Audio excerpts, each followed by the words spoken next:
Everybody, welcome to an explanation of how to get rich in Marathon playing Rook. I think a lot of people out there after 2 or 3 wipes might be struggling. You might not have a lot of currency, you might not have a lot of cash, you might not have a lot of items that you need for either upgrades or to just go in confidently on your runner shell. So I figured I would just take you through some gameplay of how I play Outpost on my Rook.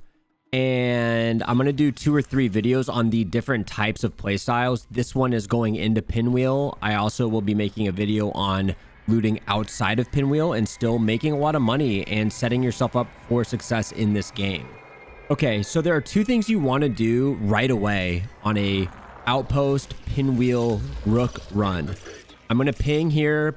Dormitories, orientation, flight control, processing, those are all the ways you can get into Pinwheel, as some of you know.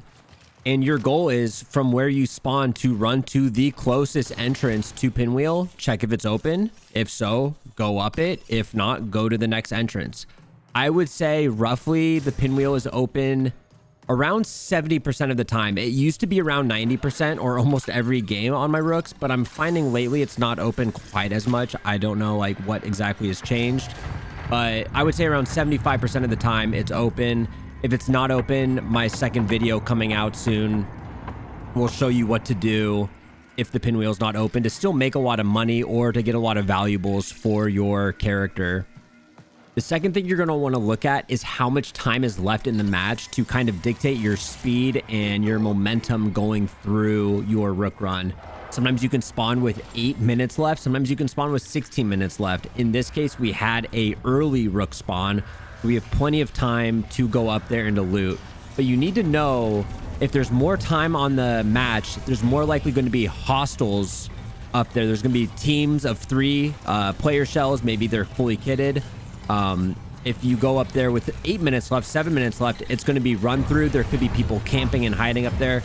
So know how much time you have in your Rook run and then proceed knowing how much time you have. You need to really time management your Rook run to be a good Rook.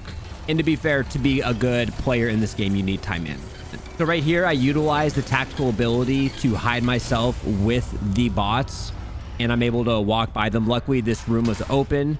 So again, use your tactical so the bots can't see you or they think you're friendly. I love setting up a claymore or 2 on my entrance into the Pinwheel so I know if somebody's coming up behind me, or I can run back if I'm being shot at and people will run into claymores as I'm retreating. Okay, so at this point, I would say phase 1 is done. Get up to the Pinwheel. The point of these Rook runs is to be efficient with your IRL time as well. I am not looting too much outside of Pinwheel if my goal is to get into Pinwheel, because odds are you're going to die a lot on your Rooks, and there's nothing more frustrating than looting outside of Pinwheel for 5, 6, 7, 10 minutes and then just going up there to die. So sprint up there. If you die, go again. Sprint up there. If you make it, now is the time to slow your tempo down. You're past phase 1. Phase 1 is get into Pinwheel. Phase 2, get into a side of Pinwheel. There are 3 wings of Pinwheel. Odds are you can go to one of the wings uncontested, or you can just take your time. As you can see through my gameplay, I'm starting to crouch and walk slowly so I can hear if people are around me. Again, there could be a team at the end of the wing. There could be another Rook already in there that has good loot, so they're feeling a little defensive. They're feeling hostile. They don't want to be friendly because they don't want to get betrayed by you. So I do a lot of crouch spamming. I walk slower, and I'm really just looking for anything to loot. Yes, a lot of it is going to be scraps, but you never know. The point of an extraction shooter is the next room, the next box could have that gold item, that purple item that is going to make your run worth it. So again, there's tons of blue guns up in Pinwheel. There's purple attachments. You just never know what you're going to get. And I like to usually take a gun out that, you know, might make my next shell run a little bit easier. You know, you're not going to beat a thermal sniper, but you've got some ranged weapons. You've got a free weapon to go into a shell run. And you know what? You're saying to yourself when you do that shell run, I got this for free in a Rook run, and I can get another one for free in another Rook run. So it takes a lot of pressure on you in an extraction shooter when you're just finding free weapons on your Rook runs. Okay, another hidden gem on these Rook runs up here are finding these hacked containers that are going to spawn in a ton of units. Doing these in teams of 3 and teams of 2 is sketchy, but guess what? The Rook has that tactical ability where you can hide amongst the AI, the UESC, the bots. You can hide amongst them. So what I like to do a lot is I start these hacks undercover so the bots don't know I'm a threat. And then I wait it out until my tactical is back up, and then I just go loot that for free. So as you're waiting for your tactical to come back up, you go into the room next to the hack, next to where all the bots are, and you loot up. So this is going to be more of a money run for me. I've gotten tons of blue valuables in here.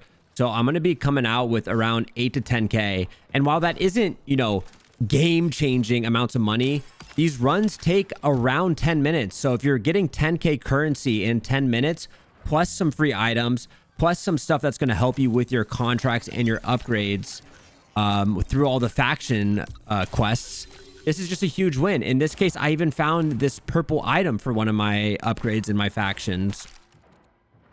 Okay, so now in this run, we've looted just 2 wings of Pinwheel. I'm turning my tactical back on so I can sneak by all these bots and go back to this container that we hacked.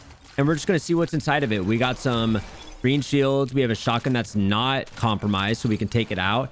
And our stash is looking pretty decent. It's really for 2 wings for, again, we're 5 minutes in left in this run now. So we've done about 10 minutes. It's time for us to go. Our backpack is full. And one thing you do not want to do on these Rook runs is stay till the last minute. You're playing by yourself. You don't know what's out there. You want to exfil.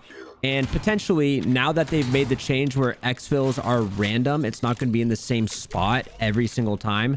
Maybe go to a guarded exfil, and to say the same thing over and over again, utilize your tactical where you can sneak by all of the bots here. You don't need to kill these bots at the guarded exfil. So I'm going to activate the guarded exfil. Again, don't be too worried about the cascading event. You can take a little bit of damage. It doesn't just destroy you completely in a couple seconds. Go out there, activate it. And in fact, the exfil is now going to be ready for us as the cascade is ending. So we can just go out there and not worry about taking damage, because that damage taken by the cascade will make you seen by the bots. Your tactical will not work. And we're going to have a little present here and one more blue item in this bathroom / like closet space as we're waiting. And again, we've made a good use of our tactical throughout this entire run. We're sneaking past all of the guards. We're getting our exfil, and we're out of here with 4 minutes to spare. So this was around an 11-minute run, and let's look at what we got. Okay, we've exfilled with a blue shotgun, a blue precision battery weapon, a couple purples, over, you know, about 6,000, 7,000 currency, and a couple things for our contracts. And this is, you know, I do 3 to 4 of these runs when I can squeeze them in when the friends aren't on. And now I'm ready to go. So I hope this helps. I'm happy to showcase more Rook runs because I want you guys out there to be successful, to set your shells up for success, and to take some pressure off of losing gear if you are dying.